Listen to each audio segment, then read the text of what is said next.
皆さん、こんにちは。ピクノマルガレージにようこそ。今、私が運転しているのは、アバルトの500です。私が初めて買ったイタリア車です。で、今日はこの車のすごくいいところを皆さんにお伝えしたいなと思ってます。で、アバルトに興味のある方の参考になればというふうに思いますし、これをお持ちの方はですね、このお話を聞いていただいて、またいろんなコメントをいただけると非常にありがたいです。ところで皆さん、イタリア車についてどのような印象をお持ちですか？例えば、フェラーリだとか、マセラティとか、そういう超ド級のスポーツカー、高級車じゃなくって、一般的なフィアットのような大衆車ですね。大体の方がよく壊れる、で、遅い、クオリティが低い、こういう印象をお持ちの方が多いんじゃないかと思います。一方で、非常にスタイリングがいいとか、エンジン音がいいんだっていうふうに思われる方もいらっしゃると思います。で、私も40年ぐらい前からですね、イタリア車には非常に興味があって、一度は乗りたいなと、所有したいなと思ってたんですけども、やっぱりそのネガティブな部分、壊れるんじゃないんか、金がかかるんじゃないかっていう部分があって、さすがになかなか40年前は手を出すことができませんでした。けどね、さすがにもう今は大丈夫なんじゃないのと。40年も経ってっていうことで、この車を買ったんですけども、この車が、すでに10年が経過して、それで12万キロ走ってるので、全然今の車じゃないです。おまけにヤフオクの個人売買で買ってるので、整備された車じゃないんですけども、バカじゃないのと思われるかもしれませんが、その分お安いので、コストパフォーマンスは高いということで買いました。この車に乗って、まず最初に驚いたのが、車のこの剛性の高さです。で、ボディ剛性がすごく良くって、そのおかげで、10年12万キロ走ってる車なんですけども、車自体はですね、見知りとも言わないです。非常に、剛性が高いです。で、そのおかげもあると思うんですけども、ドアの開け閉めの音もいいです。ラチェットがいいのかもわかりませんが、最初にドアを開け閉めした時に音がすごくいいので、これは剛性高いのかなと思うぐらい良かったです。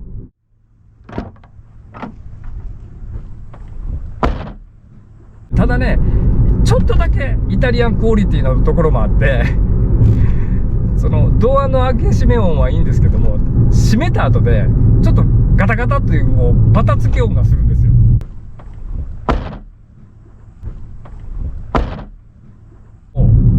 ガラスを上げて下げするそのラダーの部分だとか、ラチェットの取り付けかな。どっかがですね、ちょっとそこは剛性が悪くって、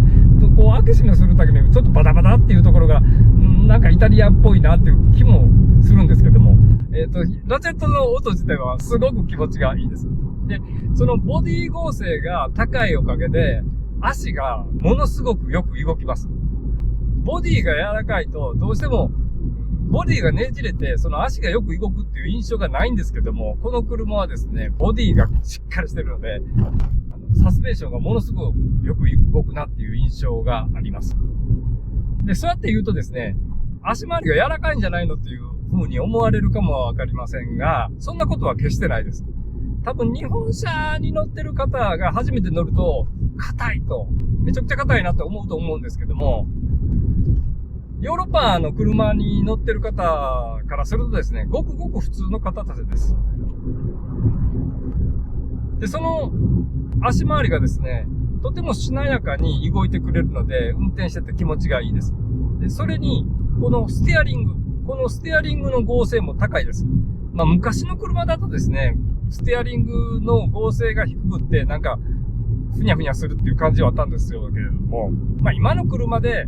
ステアリングの剛性が低い車ってはまず見かけることはないんですけども、この車はもうしっかりしてます。で、おまけに、ステアリングも最近の車なんで十分太いんで、走っててすごくしっかり感があります。で、特にいいなと思うのがシフトです。シフトのフィーリングがめちゃくちゃいいです。スコスコ入るんですよ。で、これ最初シフトを見たときにえらい高い位置にあるので、これってやりにくいんじゃないかなというふうに思ったんですけども、この車実はそのシートの座面が高いので、シフトの位置はこの位置がちょうど適当っていうかいい位置です。で、シートの座面が高いので、見晴らし、視界が非常にいいので、初めて車を運転されるような方にとってもですね、運転しやすい車だなというふうに思います。シフトのフィーリングはすごくいいんですけども、シフトのストロークが短いかっていうと、決してそんなことはないんですよ、実は。シフトの握りがものすごく太くって、これが細いと、シフト量が多いっていうふうに思うと思うんですけども、この太さのおかげでですね、意外とシフト量多いのに、それを感じさせないんですよ。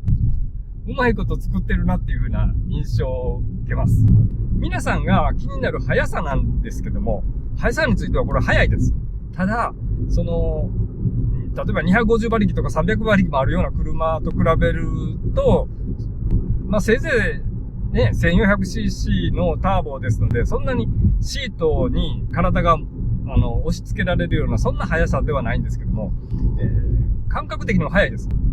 毎日通勤に使ってるんですけども、1車線から2車線に変わる道路があって、で、そこは高架橋になってて、その先が河川を渡過するんですけども、下にフェリーが通ってるので、結構な距離をですね、結構な勾配で登っていく通勤路があるんですけども、毎朝ここをフル加速するのがすっごく気持ちいいんですよ。1車線から2車線に関わったところで、前走差を気持ちよく追い抜いていくことができるので、そういった時には、この車で通勤してて気持ちいいなっていうふうに思います。だから、速い遅いっていうのは人の感覚なので、全然速くないという方もいらっしゃると思うんですけども、日常生活においても必要十分に速い車だと思います。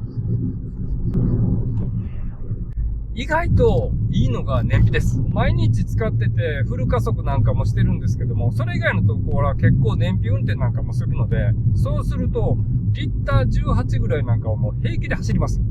これはね、意外だったです。で、ただね、ここがちょっとイタリアンなところがあるんですけども、このメーター自体がちょっとハッピーメーターなところがあって、実際にガソリン満タン法で計測する数字よりも1キロ以上ぐらいいい数字が出てるような気がします。その燃費を測るためにデータを取ってるので、またいずれの機会で、このハッピーメーターと実際にガソリン満タン法で測った、で、どれぐらいの差があるかっていうのも一度リポートしたいなというふうには思っています。こういったスポーティーな車で気になるのがエンジン音だと思うんですけども、このエンジンをかけた時の音。で、これがね、ゲロゲロ音というか、ゴロゴロ音というか、ちょっと可愛い野獣の方向のようにも聞こえます。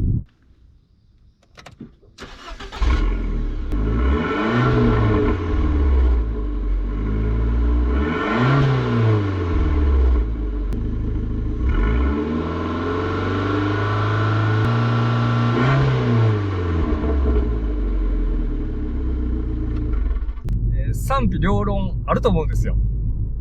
なかなかいい音だっていう方もいらっしゃるし、下品な音だという風な方もいらっしゃると思います。そういった音が実は嫌いじゃないので、どちらかというと好きなので、そのゴロゴロ音をもっと大きくしたいなって言って、マフラーの方を購入いたしました。で、買ったのは純正マフラーです。レコモンのマフラーを買いました。これがね、意外と高くって、調べると、新品だと16万ぐらいするんですよ。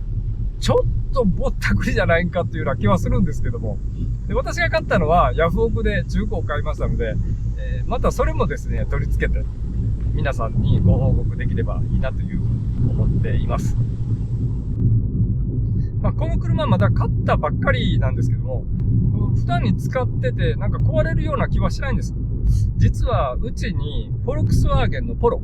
6R 奥さんが乗っています。で、その車がちょうど同じような走行距離で同じような年式だと思うんですけども、で、その車と比較してもですね、こちらの方がクオリティが高いんですよ。ポロもものすごくいい車で、確かエンジンオブザイヤー、ヨーロッパの取った車なので、すごくいい車なんですけども、10年が経過して、ポロの方はオイルの滲みがすごく多いですし、エンジンからもちょっと最近イオンのような感じが出たりしています。で、それに比べて、これは、新車の状況は知らないですけども、新車の状態からはそんなにクオリティは落ちてないんじゃないかなっていうぐらい、車がしっかりしてるんですよ。私の中でですね、まさか、ドイツ車よりもイタリア車の方が、クオリティが高いっていう、こんな時代が来るのかなっていう、驚きでもあります。で、先ほど言ったように、この車は、ヤフオクで買った車なので、そんなには汚くないんですけども、やっぱり10年経ってそれ相応にくたびれてきてます。で、これをですね、新車のようなピカピカな状態に私はしたいと思いますので、ぜひこの続きをですね、楽しみにチャンネル登録してみていただければと思います。今日はここまでになります。最後までお付き合いいただきましてどうもありがとうございました。